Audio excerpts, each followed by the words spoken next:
When I was studying in yeshiva, I once traveled to a small town in order to help with Hanukkah celebrations there. I went with a younger friend for whom it was the first experience of this kind. A supermarket allowed us to place a menorah with a little table at its entrance. We stood there and wished Happy Hanukkah to people walking in. This town did not have many Jews, but it was easy to tell who was Jewish. If you wished Happy Hanukkah to someone and the person simply smiled, said thank you and walked on, you knew that he was not Jewish. There were Jews who were excitingly walking over to us and telling us how happy they were to see us. But then there was another way of telling who is a Jew. If after hearing Happy Hanukkah, someone became embarrassed and started running the other way, you knew that he was Jewish. They say a Jew is capable of loving Judaism, a Jew is capable of hating Judaism. The only thing a Jew is not capable of is being indifferent to Judaism. One Jew, though, really excelled at that. He walked over and started loudly expressing his negative feelings towards his Jewishness. People around were disturbed by his behavior. Usually I would ignore him, but I saw a frightened look on my young friend's face and thought that I need to do something to save the situation. I told the guy, listen, I grew up in a non-observant family, and I have many friends who are not Orthodox. But my young friend was raised in an Orthodox family. I'm afraid that after seeing you, he will adopt an unpleasant view of secular Jews. I'm embarrassed for the way you are representing the secular world to him. I was obviously exaggerating.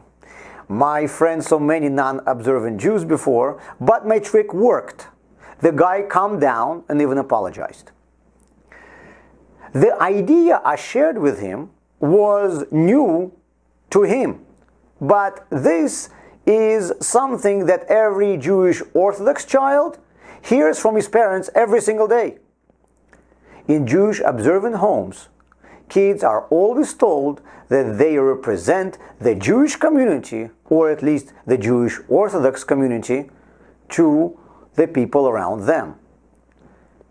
Obviously, everyone should be always warned against labeling any group based on its few representatives. But human nature is to do so, and we want our children to keep it in mind.